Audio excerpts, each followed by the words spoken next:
Hello. నేను మీ doctor Rajesh Kumar సొంగ, consultant neuro physician.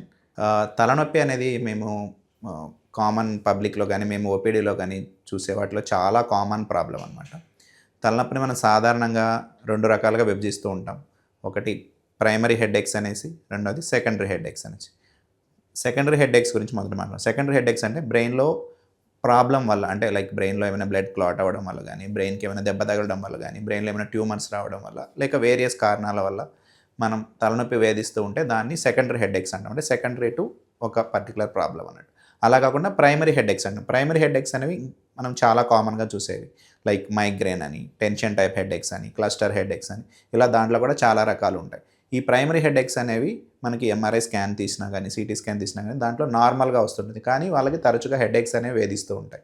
So, ఈ primary headaches అనేవి మనకి చాలా కామన్‌గా చూస్తూ ఉంటాం ఓపీలో. మనం ఈ ప్రైమరీ హెడేక్స్‌లో మళ్ళీ కూడా మనం చాలా తరచుగా చూసేది మైగ్రేన్. ఈ మైగ్రేన్ యొక్క వ్యాధి యొక్క ముఖ్య లక్షణం తలనొప్పితో పాటు కొన్ని అసోసియేటెడ్ సింప్టమ్స్ కూడా ఉంటాయి. అంటే తలనొప్పితో పాటు నాసియా, వామిటింగ్ కానీ, అదే హెడేక్ వచ్చినప్పుడు లైట్‌ని చూడలేకపోవడం, ఏదైనా సౌండ్‌కి వినలేకపోవడం, సౌండ్ వింటే ఇరిటేషన్ రావడం, దాంతో పాటు కళ్ళు తిరిగినట్టు అనిపించడం, కళ్ళ ముందు కొంచెం మిరుమిట్లు కొలిపి లైట్లు వెలిగినట్టు అనిపించడం, ఇవన్నీ కూడా తలనొప్పితో పాటు మనల్ని వేధిస్తూ ఉంటాయన్నమాట.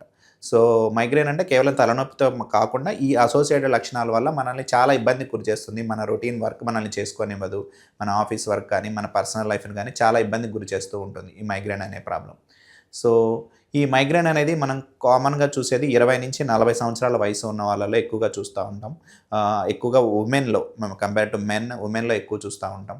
ఎప్పుడైనా మీకు మాటి మాటికి ఇలా తరచుగా, అంటే మైగ్రేన్ అనేది హెడేక్ ఒకసారి స్టార్ట్ అయిందంటే సుమారు 4 గంటల నుంచి 72 గంటల వరకు కూడా ఉండొచ్చు. ఇది అటాక్ బేస్డ్ డిసీజ్ అంటాం. అంటే మైగ్రేన్ అటాక్ వచ్చినప్పుడు బాగా ఇబ్బంది పెడుతుంది. మళ్ళీ నెక్స్ట్ అటాక్ వచ్చేంత వరకు మీరు నార్మల్‌గానే ఉంటారు. ఎటువంటి లక్షణాలు కూడా యూజువల్‌గా ఉండవు.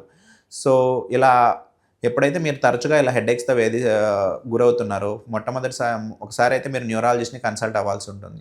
సో, కన్సల్ట్ అయ్యి అది మైగ్రేన్ హెడేకేనా, లేకపోతే వేరే సెకండరీ హెడేక్ అంటే బ్రెయిన్‌లో వేరే ప్రాబ్లమ్ వల్ల మనకి తలనొప్పి వస్తుందనేది గుర్తించడం చాలా ముఖ్యం. సో, ఏమీ ప్రాబ్లమ్ లేదు, ఓన్లీ మైగ్రేన్ మాత్రమే ఉందనుకున్నప్పుడు మనం దాన్ని ట్రీట్మెంట్ స్టార్ట్ చేస్తామనమాట. సో, ట్రీట్మెంట్ అనేది 2 రకాలుగా ఉంటుంది మైగ్రేన్‌లో ట్రీట్మెంట్ అనేది. సో, మొట్టమొదటిది వచ్చిన హెడేక్‌ని తగ్గించడం. రెండోది హెడేక్ మళ్ళీ రాకుండా చూసుకోవడం. సో, మైగ్రేన్ తగ్గించడానికి సింపుల్ హెడేకే ఉంది, ఎక్కువ కాంప్లికేషన్ లేదంటే సింపుల్ పారాసిటమాల్ లాంటి టాబ్లెట్ తీసుకొని రెస్ట్ తీసుకోండి అని చెప్తూ ఉంటాం. సో, మైగ్రేన్ సివియారిటీని బట్టి వేరే వేరే రకాల మెడిసిన్స్ కూడా మనం ప్రిస్క్రైబ్ చేస్తూ ఉంటాం. అది మైగ్రేన్ వచ్చినప్పుడు చేసుకోవాల్సినది.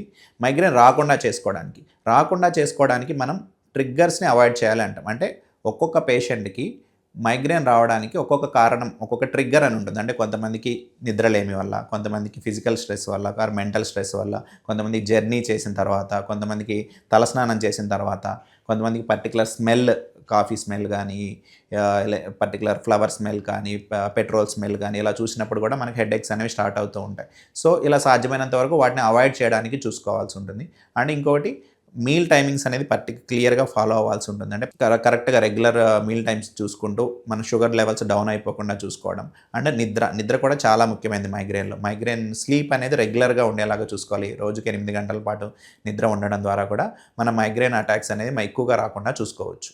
సో, ఇవన్నీ ఫాలో అవుతున్నా కూడా మైగ్రేన్ మనకి నెలకి కనీసం 4 సార్ల కంటే ఎక్కువ వస్తుందంటే అప్పుడు మనం ప్రివెంటివ్ మెడిసిన్స్ అనేవి కూడా వాడాల్సి ఉంటుంది. అంటే మైగ్రేన్ రాకుండా మందులు కూడా వాడాల్సి ఉంటుంది.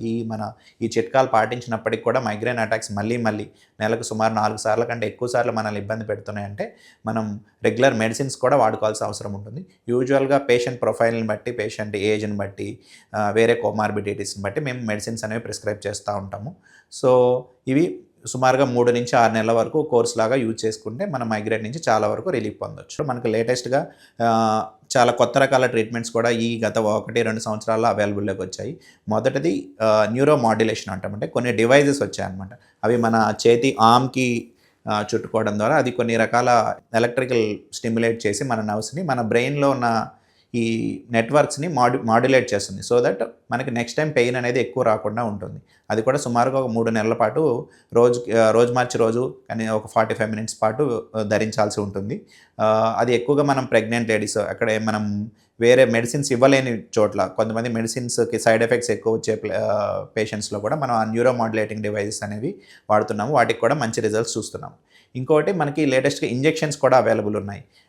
సీజీఆర్‌పీ అనే కెమికల్‌కి అగైనెస్ట్‌గా మనం కొన్ని ఇంజెక్షన్స్ అవి నెలకొకసారి తీసుకోవాల్సి ఉంటుంది.